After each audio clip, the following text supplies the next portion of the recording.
এই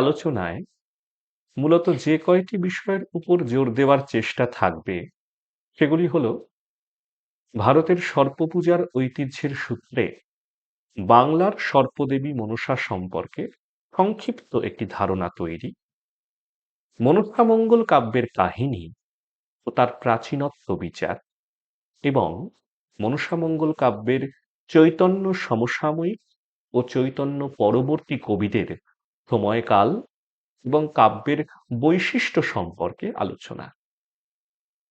মঙ্গল কাব্যের দীর্ঘ সমৃদ্ধ ঐতিহ্যে মনসামঙ্গল কাব্য সম্ভবত অন্যতম প্রাচীন ধারা। ভারতের সর্পপূজার পরম্পরার সঙ্গে এই কাব্যের প্রত্যক্ষ যোগ রয়েছে। তাই মঙ্গল কাব্য হিসেবে মনসা কথার মূল আলোচনায় ঢোকার আগে, তার কাহিনী, তার কবিদের সম্পর্কে জানবার আগে প্রবেশক হিসেবে ভারতের সর্পপূজার যে ইতিহাস এবং সেই সূত্রে বাংলার সর্পদেবী মনসা সম্পর্কে সংক্ষেপে কিছু কথা বলে নেওয়া প্রয়োজন। বিশেষজ্ঞরা মনে করেন আর্য সভ্যতার যে নিদর্শনগুলিকে প্রাচীনতম মনে করা হয় সেসবে সর্পপূজার কোনো উপস্থিতির চিহ্ন মেলে না। সামগ্রিকভাবে সর্পপূজারই উপস্থিতির কোনো চিহ্ন মেলে না, বরং দ্রাবিড় জাতিগোষ্ঠীর মানুষের মধ্যে সর্প আরাধনার প্রবণতা ছিল। বিশেষজ্ঞরা সিদ্ধান্ত করেন আর্যরা ভারতে প্রবেশের কিছু সময় পরে দ্রাবিড়ীয় সভ্যতার সংস্পর্শে এসে সর্পপূজা আয়ত্ত করেন। আর্য শাস্ত্রগুলির মধ্যে ঋগ্বেদে প্রথম সর্প শব্দটির উল্লেখ আছে, কিন্তু সেখানেও প্রচলিত যে অর্থে আমরা সর্প শব্দটির ব্যবহার করে থাকি, অর্থাৎ সাপ বা ওহি অর্থে, সেই অর্থে কিন্তু ঋগ্বেদে এটি ব্যবহৃত হয়নি। ইন্দ্রের হাতে নিহত হয়েছিলেন যে বৃত্রাসুর, হেমচন্দ্র বন্দ্যোপাধ্যায়ের বৃত্রসংহার কাব্য যাকে নিয়ে, সেই বৃত্রাসুরকে সর্প অর্থে ঋগ্বেদে বোঝানো হয়েছিল। প্রচলিত অর্থে সাপ অর্থে সর্পের প্রথম ব্যবহার যজুর্বেদে, সেখানেও সর্প পূজার কোনো ইঙ্গিত নেই। সর্প আরাধনার ঔপচারিক অনুষ্ঠানাদি এবং মন্ত্র সম্পর্কে জানা যায় অথর্ববেদে, বিশেষ করে আশ্বলায়ন গৃহ্য সূত্রে। মহাভারতেও আমরা নাগ জাতির অস্তিত্ব দেখি। এই নাগ জাতিকে মূলে আর্য সম্ভূত মনে করা হয়। আখ্যান অনুযায়ী মহামুনি কশ্যপ ও মাতা কদ্রুর সন্তান তারা, কিন্তু পরবর্তীতে আর্যদের সঙ্গেই এদের বিবাদ বাধে। সর্পপূজক হিসেবেই সম্ভবত নাগদের সঙ্গে সর্পের একটা পরিচয়গত অভিন্নতা স্থাপিত হয়েছে। নাগ এবং সর্পকে আমরা সচরাচর একই অর্থে ব্যবহার করে থাকি।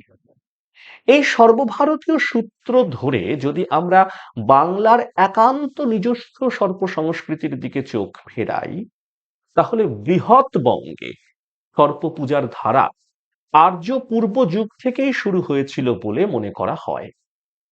বাংলা মঙ্গল কাব্যের ইতিহাস গ্রন্থে ডক্টর আশুতোষ ভট্টাচার্য এই মত পোষণ করেছেন।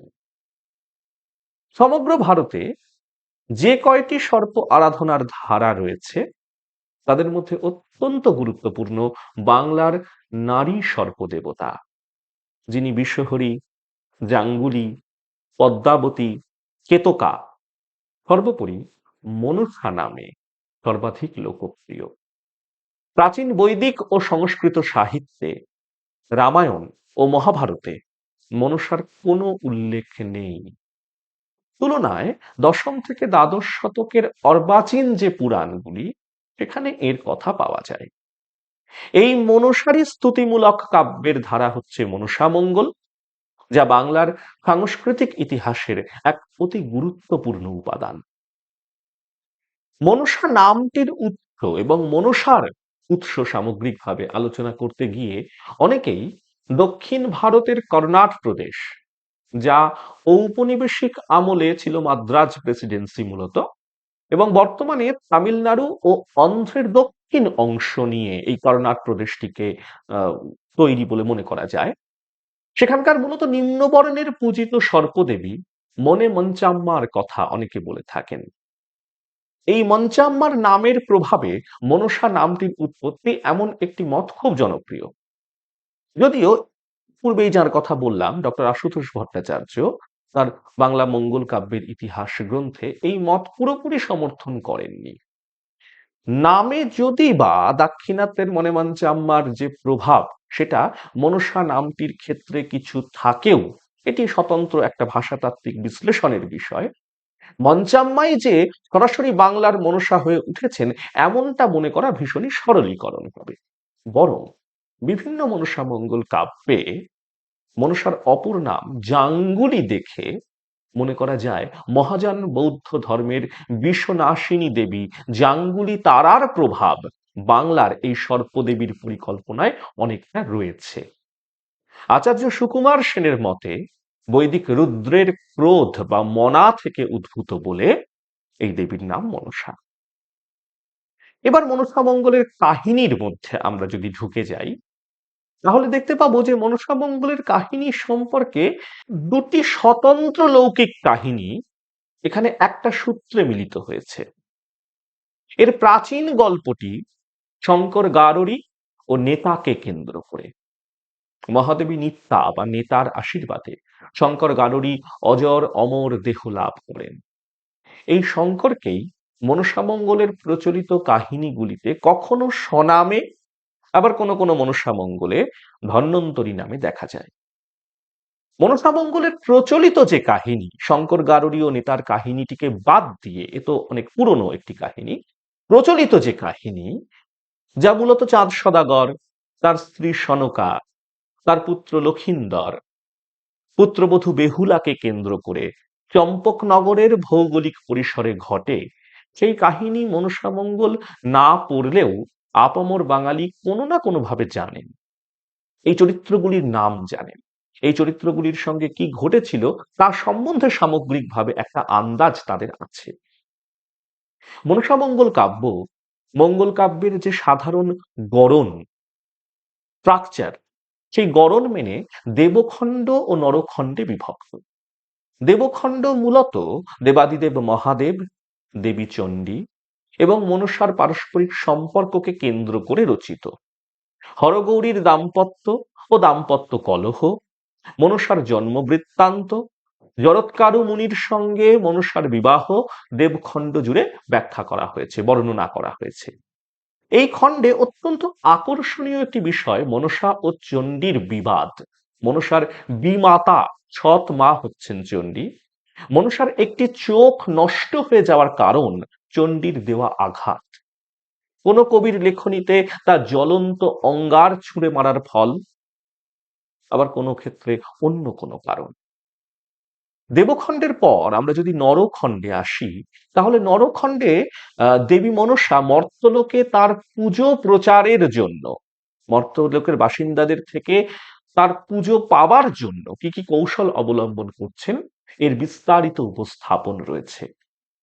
এই খণ্ডের নায়ক প্রকৃতপক্ষে চাঁদ সদাগর। চাঁদ বণিকের প্রতিপত্তির কারণে তার হাতে পুজো পাবার আকাঙ্ক্ষা মনসার তীব্র, কিন্তু পরম শৈব শিবের ভক্ত চন্দ্রধর এই চ্যাংমুড়ি কানি মনসার পুজোয় নারাজ। চ্যাংমুড়ি কানি এই শব্দটি, কানি কথাটিতে বুঝতেই পারছেন মনসার এক চোখ নষ্ট হয়ে যাওয়ার ফলে এই বিশেষণটি তার উপর প্রয়োগ করা হচ্ছে। মনসা একের পর এক আক্রমণে চাঁদের চারপাশকে বিধ্বস্ত করেন। প্রথমে যখন অনুরোধে কাজ হয় না, তখন একের পর আক্রমণ এসে পড়ে। তার 6 পুত্রের মৃত্যু হয়। শুভাকাঙ্ক্ষী বন্ধু ধন্বন্তরী বৈদ্য মনসার কোপে নিহত হন। এই ধন্বন্তরী বৈদ্যের মাধ্যমেই শঙ্কর গাররির যে কাহিনী, সেটা মনসামঙ্গলের প্রচলিত কাহিনী কাঠামোয় পরিগৃহীত হয়ে যাচ্ছে। এমনকি মনসার চক্রান্তে চাঁদের গরিমাময় বাণিজ্য তরী সপ্তডিঙা মধুকর ডুবে যায়। সর্বশান্ত হয়ে চাঁদ দেবী বিষহরী মনসার কৌশলেই কোনো ক্রমে বেঁচে যান এবং দীর্ঘদিন বিবাগী থাকবার পর যখন ফের চম্পক নগরীতে ফেরেন, তখন তার পুত্র লক্ষিন্দর বয়ঃপ্রাপ্ত হয়েছেন। চাঁদ কিন্তু মাথা নোয়াননি। এত সমস্যার পর, এত প্রতিকূলতার পর, এত কিছু হারানোর পরও তিনি মনসা পুজোয় রাজি হননি। ফলে মনসার যে প্রকোপ, সেটা চাঁদের উপর আবার এসে পড়বে। লক্ষিন্দরের সঙ্গে সায়বেনের কন্যা বেহুলার বিবাহ হয়। এই লক্ষিন্দর এবং বেহুলা এরা আসলে স্বর্গভ্রষ্ট দুই দেবদূত, যথাক্রমে অনিরুদ্ধ ও উষা। এটাও মঙ্গল কাব্যের একটা প্রচলিত ধরন, যে সেখানে দেবতার পুজো প্রচারের জন্য এভাবে মর্তে আগমন ঘটে শাপভ্রষ্ট হয়ে কোনো দেবতা বা দেবদূতের। মনসার পুজো প্রচারের জন্যই তাদের মর্তে আগমন হয়েছে। লক্ষিন্দর ও বেহুলার জন্য বিবাহ পরবর্তী সময়ে পর্বত চূড়ায় নির্মিত হয় লৌহ বাসর। স্বয়ং বিশ্বকর্মার তত্ত্বাবধানে এই ছিদ্রহীন বাসর গৃহটি তৈরি হয়। কোনো কোনো কবির কাব্যে অবশ্য বিশ্বকর্মার সরাসরি উল্লেখ নেই, কিন্তু এতটা আঁটোসাঁটো নিরাপত্তা বলয় সত্ত্বেও বাসর ঘরেই ঘুমন্ত লক্ষিন্দর কাল নাগিনীর দংশনে প্রাণ হারান। নানান মনসা কথার রূপকারদের হাতে এই পর্ব অত্যন্ত নাটকীয় ভঙ্গিতে বিবৃত হয়েছে। এক রাত্রেই বিধবা হয়ে বেহুলা সিদ্ধান্ত নেন মৃত স্বামীর দেহ নিয়ে নদীতে ভেসে যাওয়ার। প্রস্তুত হয় কলার মান্দাস। বেহুলা এক নিরুদ্দেশ যাত্রায় ভেসে পড়েন।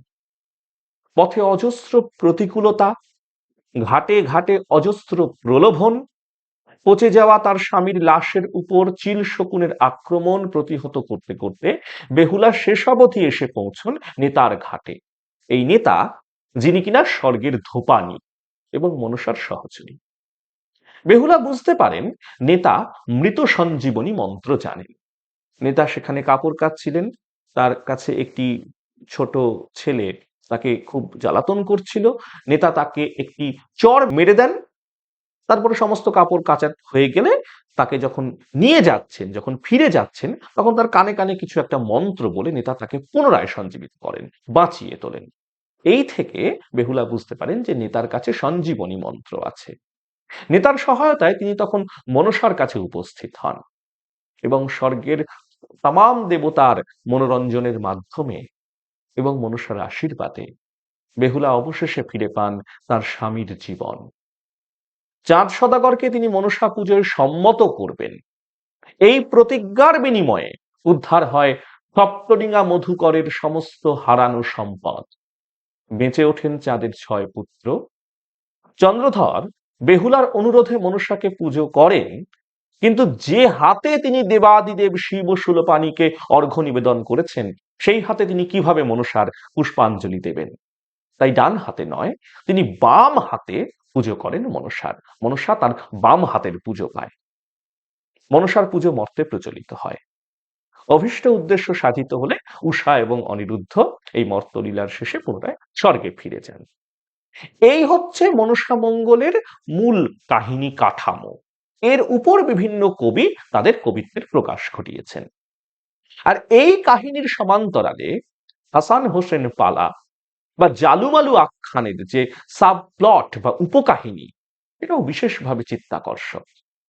প্রথম সারির প্রায় প্রত্যেক মনসামঙ্গল রচয়িতার কাব্যেই হাসান হোসেনের সঙ্গে মনসা প্রেরিত সর্পকুলের যুদ্ধ এবং এই দুই মুসলিম ভাইয়ের আত্মসমর্পণের কথা রয়েছে।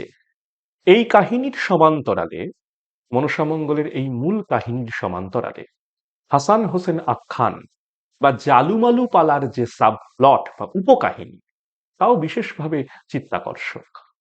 প্রথম সারির প্রায় প্রত্যেক মনসামঙ্গল রচয়িতার কাব্যেই হাসান হোসেনের সঙ্গে মনসা প্রেরিত সর্পকুলের যুদ্ধ এবং এই দুই মুসলিম ভাইয়ের আত্মসমর্পণের কথা রয়েছে। যে হাসান হোসেন এবং কবির ভাষায় মোল্লাদের মাধ্যমে হিন্দু সমাজ বিপর্যস্ত হচ্ছিল, মনসা ও তার অনুগত বিষধর সর্পকুল কার্যত তাদের পরিত্রাতা হয়ে আসেন, এই হিন্দু সমাজের পরিত্রাতা হয়ে আসেন। এভাবেই নানাবিধ শাখা প্রশাখার বিস্তারে এবং অপূর্ব আখ্যানের স্বাদ নিয়ে বাংলার প্রাণের স্পন্দনকে মনসামঙ্গল ধারণ করে আছে অনন্তকাল। হাসান হোসেনের আখ্যানটির যে কথা আমরা বললাম তা থেকে বোঝা যাচ্ছে যে সমসাময়িক সাম্প্রদায়িক ধর্মীয় যে পরিস্থিতি ছিল তার কতখানি প্রত্যক্ষ প্রভাব, প্রত্যক্ষ পরিগ্রহণ এই কাব্যে ঘটেছে। এই কাব্য কেবল এক সর্পদেবীর স্তুতিমূলক কাব্য মাত্র নয়, বাংলার ধর্মীয় ও সাংস্কৃতিক ঐতিহ্যের এক উচ্চাঙ্গের প্রতিফলন। মধ্যযুগের সমগ্র সাহিত্যকে যে কয়েকটি পদ্ধতিতে ভাগ করা হয়, তার কালগত বিভাজন যে কয়েকটি সূত্র মেনে করা হয়, তার মধ্যে একটি জনপ্রিয় পদ্ধতি হলো মহাপ্রভু চৈতন্যদেবের আবির্ভাব এবং প্রভাব বিস্তারের নিরিখে কালো পর্বের বিভাজন। চৈতন্যদেব আসার আগে প্রাক চৈতন্য এবং চৈতন্যদেবের সমসময় ও চৈতন্যদেবের পরে উত্তর চৈতন্য যুগ। মনসামঙ্গল কাব্যধারাও এমন প্রাক চৈতন্য বা চৈতন্য সমসাময়িক এবং উত্তর চৈতন্য এই ভাগে বিভক্ত হয়েছে। চৈতন্য যুগের কবিদের মধ্যে বিজয়গুপ্ত, নারায়ণ দেব, বিপ্রদাস পিপলাইয়ের নাম করা যায়। আর উত্তর চৈতন্য যুগের কবিদের মধ্যে যাদের নাম উল্লেখযোগ্য তারা হলেন দ্বিজ বংশীদাস, কেতকাদাস ক্ষেমানন্দ, জগজ্জীবন ঘোষাল, ষষ্ঠীবর দত্ত, তন্ত্র বিভূতি প্রমুখ। আরো অনেক কবি আছেন, আমরা মুখ্য কয়েকজন কবির নাম বললাম। কিন্তু এই প্রাক চৈতন্য যুগের বিজয়গুপ্তের আগে, চৈতন্য সমসাময়িক কালের বিজয়গুপ্তের আগে যে কবির নাম বিশেষভাবে মঙ্গল কাব্যের এই ধারাটির আদি কবি হিসেবে শোনা যায়, তার কোনো একক ভণিতা পূর্ণাঙ্গ বা অসমাপ্ত পুঁথিতে পাওয়া যায়নি, একক ভণিতা সহ একটি পুঁথি পাওয়া যায়নি। কিন্তু তার কবিত্বের মূল্যায়ন ছড়িয়ে রয়েছে অনুজ পালাকারদের কাব্যে। তিনি কানা হরিদত্ত। আচার্য সুকুমার সেন যদিও তার কাব্য রচনার সময় নির্দেশ করেছেন অষ্টাদশ শতক, কিন্তু মনসামঙ্গলের অন্যতম গুরুত্বপূর্ণ কবি বিজয়গুপ্ত নিজ কাব্য মধ্যে লিখেছেন, মূর্খে রচিল গীত না জানে মাহাত্ম, আদিতে রচিল গীত কানা হরিদত্ত। এবং এই কানা হরিদত্তের গীতে জোড় গাথা না থাকার ফলে, শব্দ সংকীর্ণ আঞ্চলিকতার দোষে দুষ্ট হবার ফলে, সর্বোপরি বিজয়গুপ্তের মতে স্বয়ং দেবী পদ্মাবতী বা মনসার সেই কাব্য পছন্দ না হয় তিনি বিজয়গুপ্তকে পুনরায় মনসামঙ্গলের আদেশ দেন। বিজয়গুপ্ত যেহেতু অষ্টাদশ শতকের অনেক আগের কবি, আমরা বিজয়গুপ্ত সম্বন্ধে এর পরেই আলোচনা করব, তাই কানা হরিদত্তর কাল সম্পর্কে সুকুমার সেনের যে সিদ্ধান্ত তাতে সন্দেহের অবকাশ রয়েছে। বরং মনে করা যায় ইনি মনসামঙ্গল কাব্যধারার এক আদি কবি বা গায়েন। হরিদত্তের গীত সকল কালের গর্ভে তলিয়ে যায় বলে বিজয়গুপ্ত জানিয়েছেন। হরিদত্তের গীত যত লুপ্ত হইল কালে। কিন্তু পরবর্তী অসংখ্য মনসামঙ্গল কাব্যে কানা হরিদত্তের ভণিতা প্রক্ষিপ্ত হলেও এই বিলুপ্তির তত্ত্ব সম্পর্কে আমাদের সন্দিহান করে। সত্যি কি কালের গর্ভে হরিদত্তের সমস্ত গীত লুপ্ত হয়েছিল? তাহলে পরবর্তী কবিদের কাব্যে এতটা হরিদত্তের ভণিতায় তার উপস্থিতি এলো কি করে? প্রক্ষেপন্ত কোন এক বিচারে জনপ্রিয়তারও দ্যোতক বা ইঙ্গিতবাহী, আর সেই হিসেবে কানা হরিদত্ত নেহাত কম জনপ্রিয় ছিলেন না বলেই মনে হয়। এই সূত্রে দেবীর আদেশের বিষয়টি সম্পর্কে একটু বলা দরকার। ওই যে বিজয়গুপ্তকে দেবী আদেশ দিলেন তার মনসামঙ্গল কাব্য লিখতে, কানা হরিদত্তের কাব্য পছন্দ না হয়, এটি মনসামঙ্গলের একটা জনপ্রিয় ছক। স্বয়ং কবিকে সংশ্লিষ্ট দেবী বা দেবতা স্বপ্নাদেশ বা প্রত্যক্ষ দর্শন দিয়ে নির্দেশ দেন তার প্রশংসাসূচক কাব্য লিখতে। বিজয়গুপ্ত এই পথেই তার পদ্মা পুরাণ রচনার কারণ ব্যাখ্যা করেছেন। বরিশাল জেলার বাখরগঞ্জের গৈলা ফুল্লশ্রী গ্রামের মানুষ ছিলেন এই কবি।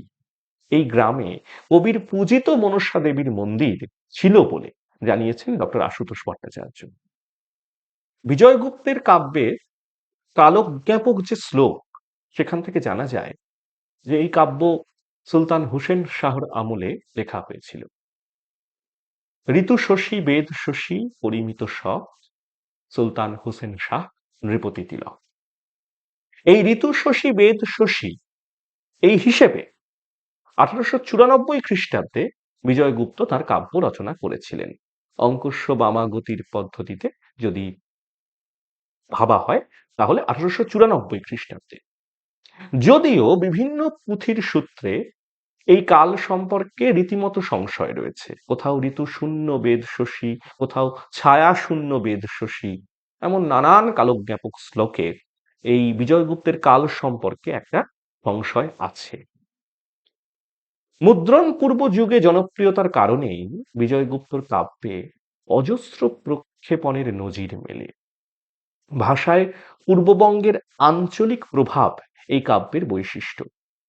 ছাপাখানা প্রতিষ্ঠিত হবার পরও চৈতন্য যুগের এই কবির মনসামঙ্গল অত্যন্ত লোকপ্রিয় হয়। ডক্টর অসিত কুমার বন্দ্যোপাধ্যায়ের মতে এই বিজয়গুপ্তের পদ্মা পুরাণে মনসা, চণ্ডী এবং গঙ্গার যে কোন্দল, গঙ্গার যে কলহ, এই তিন চরিত্রের মধ্যেকার যে কলহ, এটা কলহবিদ্যা পটীয়সী জনপদ বধূদিগকেও লজ্জা দিবে। অসিত কুমার বন্দ্যোপাধ্যায়কে আমরা কোট করলাম। শিবের চরিত্রেও কাম ও লোলুপতা স্পষ্ট। চাঁদ সদাগর চরিত্রের দৃঢ়তা, অনমনীয় মনোভাব এবং তীব্র পৌরুষের পাশে তার মানবিক স্খলনগুলিকেও স্পষ্ট করেছেন কবি। এই কাব্যে বাসর পরবর্তী দিন যখন লক্ষিন্দর মারা গেছেন এবং লক্ষিন্দরের মৃতদেহ নিয়ে বেহুলা যে ভেসে যাবেন এক অনন্ত যাত্রায়, এটি মুখ্যত বেহুলা আশু একটি সম্ভাবনা এড়ানোর জন্য এই সিদ্ধান্তটি নিয়েছেন। সেই সম্ভাবনাটি কি? সেটি হচ্ছে তার সহমৃতা হবার সম্ভাবনা, লক্ষিন্দরের সঙ্গে এক চিতায় পুড়ে মরবার সম্ভাবনা। এই যে বিজয়গুপ্তের কাব্যে চরিত্রগুলির সূক্ষ্ম মানবিক দ্বন্দ্বের দিকটি, এটি নজরে পড়ার মতো। মনসার চরিত্রে প্রায় সব মনসামঙ্গল কাব্যে পুজো পাবার একটা তীব্র উদগ্র আকাঙ্ক্ষা দেখা যায় এবং এই সংক্রান্ত যে প্রতিহিংসা পরায়ণতা, এই সূত্রে আসা যে প্রতিশোধ স্পৃহা, সেটাও বারবার খুব জোরালোভাবে উপস্থাপিত হয়।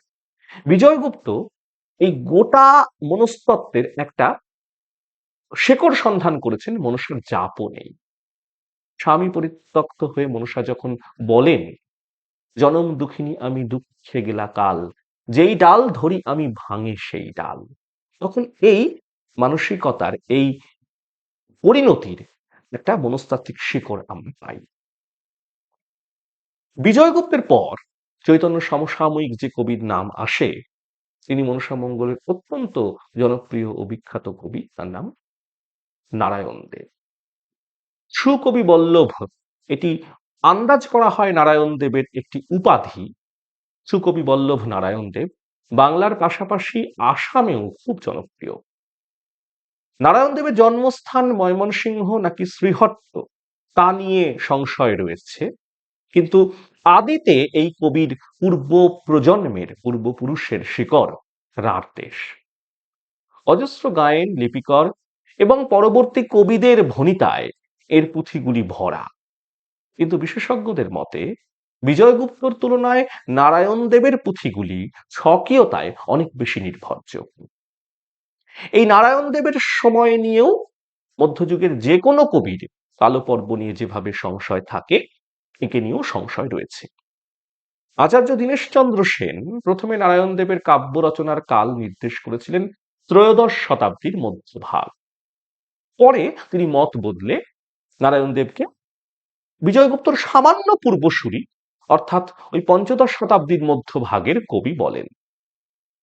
ডক্টর আশুতোষ ভট্টাচার্য নারায়ণ দেবের কাল হিসেবে পঞ্চদশ শতকের শেষ ভাগকে চিহ্নিত করেছেন। আচার্য সুকুমার সেনের মতে ইনি ষোড়শ শতকের শেষ থেকে সপ্তদশ শতকের গোড়ার দিকের কবি। আর নারায়ণ দেবের পুঁথির অন্যতম সম্পাদক অধ্যাপক কমলাশ চন্দ্র দাশগুপ্ত, তিনি দীনেশচন্দ্র সেনের প্রথম প্রাথমিক মতামতটি যা ছিল সেইটির সঙ্গে সহমত পোষণ করেছেন। তিনিও এই কবিকে ত্রয়োদশ শতকের কবি বলেছেন। মঙ্গল কাব্যের যে গড়নটির কথা আমরা আগে বলছিলাম, দেবখণ্ড নরখণ্ড ছাড়াও সেখানে বন্দনা, সৃষ্টিতত্ত্ব, বারোমাস্যা, এইগুলির একটা উপস্থিতি থাকে। দেবখণ্ডে বন্দনা, সৃষ্টিতত্ত্ব ইত্যাদি, আর নরখণ্ডে থাকে বারোমাস্যা কিংবা চৌতিসার মতো জনমনোরঞ্জক উপাদানগুলি। কিন্তু নারায়ণ দেবের কাব্যে এগুলো খুব সুচারু উপস্থিতি তাদের নেই, এগুলোর খুব সুচারু উপস্থিতি নেই। মঙ্গল কাব্যের পূর্ব নির্মিত কোনো আদর্শ, আগের কোনো মডেল সম্ভবত তার সামনে ছিল না, যে কারণে তিনি তাকে অনুসরণ করেননি।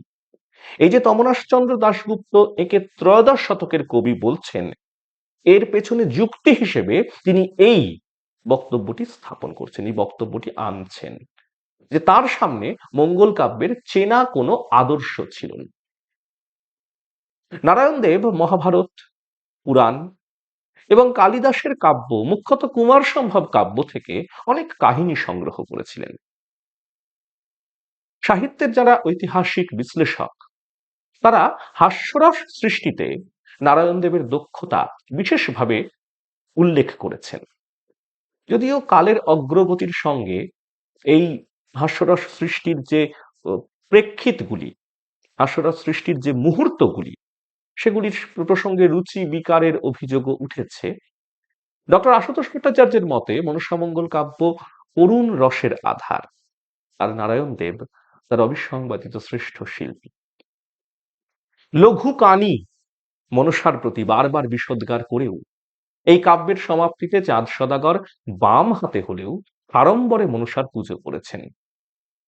এই যে বৈপরীত্য, গোটা কাব্য জুড়ে তার বিরোধিতা এবং তারপর তার পূজা সাড়ম্বরে করা, এই বৈপরীত্য আসলে যুগ চাহিদারই প্রতিফলন। চৈতন্য সমসময়ের তৃতীয় যে কবির কথা আমরা বলবো, তিনি বিপ্রদাস পিপলাই। ২৪ পরগনার বাদুরিয়া গ্রামের কবি বিপ্রদাস পিপলাইয়ের মনসা বিজয় কাব্যে স্পষ্ট কালজ্ঞাপক শ্লোক পাওয়া যায়। সিন্ধু ইন্দু বেদ মহি শক পরিমাণ, নৃপতি হুসেন শাহ গৌড়ের প্রধান। এই শ্লোক অনুসারে ওই অঙ্কস্য বামাগতির পদ্ধতি মেনেই এই কাব্য রচনার কাল হচ্ছে ১৪৯৫ খ্রিস্টাব্দ, অর্থাৎ বিজয়গুপ্তের কাব্য রচনার যে কাল আমরা দেখলাম তার ১ বছর পর। বেশ কিছু অসম্পূর্ণ পুঁথির সঙ্গে এই কবির অখণ্ড একটি পুঁথি পাওয়া গেলেও এর প্রায় গোটা কাব্যই অর্বাচীন গায়েন এবং লিপিকরদের প্রক্ষেপে ভরা। ভাষাভঙ্গিও স্থানে স্থানে ভীষণ আধুনিক, যা এর সমগ্র কবি প্রতিভার যে বিশ্লেষণ, যে মূল্যায়ন, তার পথে একটা ভীষণ অন্তরায়। চাঁদ সদাগরের বাণিজ্য যাত্রার সময় এই কবি কলিকাতা ও নিমাই তীর্থের ঘাট এবং শ্রীপাঠ খরদহের উল্লেখ করেছেন যাত্রা পথে, কিন্তু চৈতন্য পূর্ব পর্যায়ে এই নিমাই তীর্থের ঘাট এবং শ্রীপাঠ খরদহের এতটা উল্লেখযোগ্য খ্যাতি হয়নি।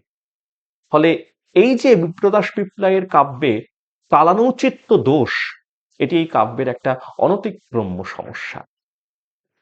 বিপ্রদাস পিপলাইয়ের কাব্যের বৈশিষ্ট্য সম্বন্ধে বলতে গেলে বলতে হয় যে তার বর্ণনায় একটা লক্ষণীয় পরিমিতি বোধ রয়েছে। মনসা চরিত্রে ভক্ত বাৎসল্য দেখা যায়, যেটা এই কাব্যের খুব গুরুত্বপূর্ণ বৈশিষ্ট্য। এর আগের যে দুটি কাব্য আলোচনা করা হলো, সেখানে যেভাবে মনসা চরিত্রের মধ্যে ক্রূরতার পরিমাণ অত্যন্ত বেশি, এখানে তার সঙ্গে ভক্ত বাৎসল্যের একটা স্থান রয়েছে। এই কাব্যের হাসান হোসেন পালা অন্যান্য প্রচারিত মনসামঙ্গলের তুলনায় দীর্ঘ এবং উপস্থাপন নৈপুণ্যে আলাদা করে উল্লেখের দাবি রাখে। কারণ প্রাক ঔপনিবেশিক বাংলা সাহিত্যে মুসলিম সম্প্রদায়ের এত অনুপুঙ্খ বিবরণ আর কোন হিন্দু কবির কাব্যে খুব একটা পাওয়া যায় না। একমাত্র তুলনীয় হতে পারেন মুকুন্দ চক্রবর্তী। এই কাব্যের পরিণতিতে অনমনীয় চন্দ্রধর মনসার কাছে ক্ষমা প্রার্থনা করেন। এতদিন ধরে মনসাকে তিনি যা কথা কুকথা বলেছেন, তার সঙ্গে যে ব্যবহার করেছেন, সেই কারণে করজোরে মনসার কাছে তিনি ক্ষমা প্রার্থনা করেন এবং মনসাও চাঁদেরই অনুরোধে তার মাথায় পদস্পর্শ করে তাকে পাপ মুক্ত করেন। এবার আমরা চৈতন্য পরবর্তী, চৈতন্যোত্তর পর্বের মনসামঙ্গলের যারা কবি তাদের সম্বন্ধে আলোচনায় আসি। দ্বিজ বংশী দাস এদের মধ্যে প্রথম উল্লেখযোগ্য কবি। রামায়ণ রচয়িতা নারী কৃত্তিবাস নামে পরিচিত চন্দ্রাবতীর পিতা দ্বিজ বংশীদাস ছিলেন ময়মনসিংহের কবি। মূলে রাঢ়ী ব্রাহ্মণ এই কবির কাব্য রচনার আনুমানিক কাল সপ্তদশ শতাব্দীর শেষ ভাগ। এবং এই যে চৈতন্য পরবর্তী যুগের কবি তো ইনি, তার ফলে তার কাব্যে চৈতন্যোত্তর যুগের যে বৈশিষ্ট্যগুলি এটা খুব ভালোভাবে দেখা যায়। দেবখণ্ডে পুরাণের অকৃত্রিম অনুসারী এই কবি নরখণ্ডেও খুব একটা পৌরাণিক প্রভাব মুক্ত হতে চাননি। পূর্ববর্তী মনসা মঙ্গলের চাঁদ সদাগরকে আমরা দেখি তিনি নৈষ্ঠিক শৈব, কিন্তু এই কাব্যে দ্বিজ বংশীদাসের কাব্যে চাঁদ সদাগর চণ্ডীর উপাসক, থাক্ত বণিক। প্রাথমিক পর্বে তিনি পত্নী সনকার স্থাপিত যে ঘট, মনসার জন্য স্থাপিত ঘট, সেখানে মনসা ও চণ্ডীকে অভিন্ন জ্ঞানে পুজোও করেন, কিন্তু তারপর চণ্ডীরই স্বপ্নাদেশে তিনি মনসা বিরোধী অবস্থান নেন। ফলে এই কাব্যে মনসা এবং চণ্ডীর যে সম্পর্ক, সেই সম্পর্কটি খুব ছায়া ফেলে গেল। চাঁদ সদাগর আর মনসার যে বিবাদ, পারস্পরিক বিবাদ, সেই বিবাদের প্রাথমিক অনুঘটকটি হয়ে উঠলেন বিমাতা চণ্ডীর সঙ্গে মনসার মনোমালিন্য। মনসার উপরোধে স্বয়ং মহাদেব চাঁদের অনিষ্ট করতে সম্মত হন। তিনি চাঁদের সপ্তডিঙ্গা মধুকর ডুবিয়ে দেবার যে পরিকল্পনা মনসার, তাতে তার সঙ্গ দেন, কিন্তু সেই সময় চণ্ডীর প্রকোপে তা অনেকাংশে ব্যাহত হয়। অবশেষে চণ্ডীকে মহাদেব সেখান থেকে সরিয়ে নিয়ে গেলে মনসা অত্যন্ত সহজে চাঁদের সপ্তডিঙ্গা মধুকরকে ডুবিয়ে দিতে সমর্থ হন। এইভাবে মহাকাব্যিক এক আখ্যান, তথা বড় চলচ্চিত্রের একটি আখ্যানকে একটা পারিবারিক কলহের আটকৌড়ে অভিমুখ দিয়েছিলেন বংশীদাস। বংশীদাসের কাব্যের শেষ পর্বে নৃত্য প্রদর্শনের মাধ্যমে বেহুলা বাকি দেবতাদের তুষ্ট করলেও মনসা কিন্তু কৃত হননি। সেই সময় দেবী চণ্ডী বেহুলার পক্ষ নিলে বেহুলাও মনসাকে তীব্র ধিক্কার জানান, ভর্ৎসনা করেন। এই যে স্তুতি কাব্যের পরিচিত আঙ্গিক, মঙ্গল কাব্যের প্রশংসামূলক যে পরিচিত নির্মিতি, তার পরিসরে এই ঘটনা বেশ ব্যতিক্রমী। শেষে অবশ্য মনসা এবং বিমাতা চণ্ডীর মিলন হয় এবং চণ্ডী মনসাকে আশীর্বাদ করে বলেন যে তার পূজা সমস্ত মানুষের মধ্যে প্রচারিত হবে। এটিও এই কাব্য পরিকল্পনায় বিশেষ উল্লেখের দাবি রাখে। ষোড়শ সপ্তদশ শতকের বাংলায় ক্রমবর্ধমান তন্ত্রের প্রভাব যেমন এই চণ্ডী ও মনসার মিলনের মধ্যে খোঁজা যায়, তেমনি চৈতন্যোত্তর যুগের বিবর্তমান পারিবারিক মূল্যবোধের নিরিখেও এই ভাবনার বিশ্লেষণ করা চলে। এই কাব্যের বিভিন্ন স্থানে চৈতন্যদেবের প্রত্যক্ষ উল্লেখ এবং সৃষ্টিতত্ত্ব বর্ণনার স্বল্প পরিসরে ইঙ্গলা পিঙ্গলা ও সুষুম্নার মতো তন্ত্র বিষয়ক পরিভাষার ব্যবহার ভীষণভাবে যুগচিহ্নের সূচক।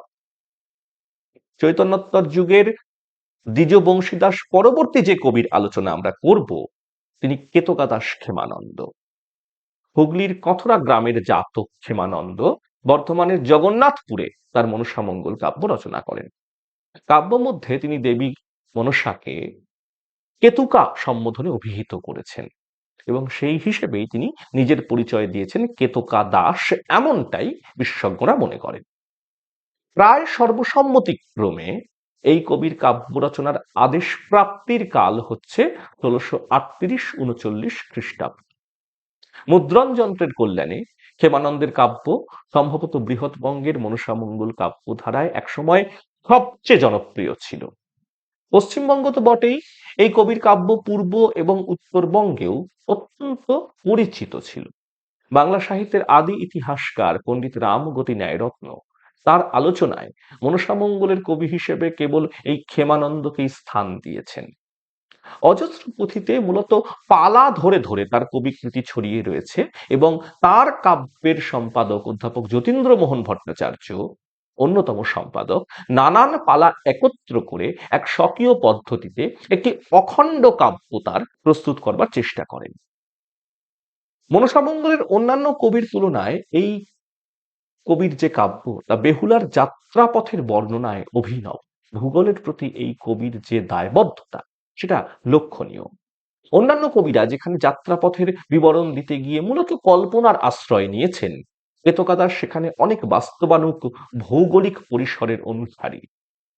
চৈতন্য পরবর্তী সময়ে মনসা চরিত্রের পরিকল্পনায় প্রতিহিংসা পরায়ণতা অনেকটা কমে এলেও কেতকাদাস বিষপানে শিবের মূর্ছিত হবার ঘটনায় মনসার প্রতিক্রিয়ায় আদিম একটা হিংস্রতার পরিচয় রাখেন।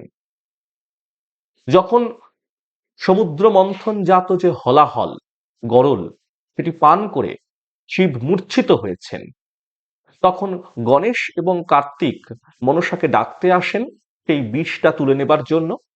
আর মনসার প্রতিক্রিয়া তখন হয় যে যদি শিব মারা যান তাহলে চণ্ডিকা রণ্ডিকা হইবে, ঘুচিবে সন্তাপ, বিমাতা চণ্ডী তাহলে বিধবা হবেন।